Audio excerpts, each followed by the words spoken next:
কেমন আছো সবাই? আশা করি সকলেই ভালো আছো, আর আমরাও বেশ ভালো আছি। আর সকাল থেকে কোনো ভিডিও নিয়ে আসতে পারিনি, তার কারণ আমি একটু অন্য কাজে ব্যস্ত ছিলাম। তা যাই হোক, দেখো বাসি খাবারের একদম পাহাড়, ঠিক আছে? সেই কারণে আজকে ঠিক করেছি সেইভাবে কোনো কিছু রান্না করব না। আলু ভাতে দিয়ে ভাত করছি, এদিকে ডাল সেদ্ধ বসিয়েছি, আর বাকি খাবারগুলো গরম করব। এই হচ্ছে আজকে দুপুরের মানে মেনু। মেনু বললে ভুল হবে, কারণ আজকে তো কোনো কিছুই রান্না করছি না। এবার দেখছি যদি লাউ অর্ধেক আছে, ওই লাউটা যদি আমার জন্য করা যায় ওটা করব।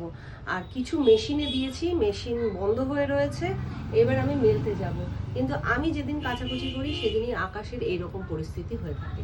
আমার মনে হচ্ছে আজকে এরকম ওয়েদারটা সব জায়গায়, মানে মেঘলা মেঘলা ওয়েদার। তবুও মেশিনে অর্ধেকটা তো শুকিয়েই মানে ড্রাই হয়েই আসে, টেনশন নেই।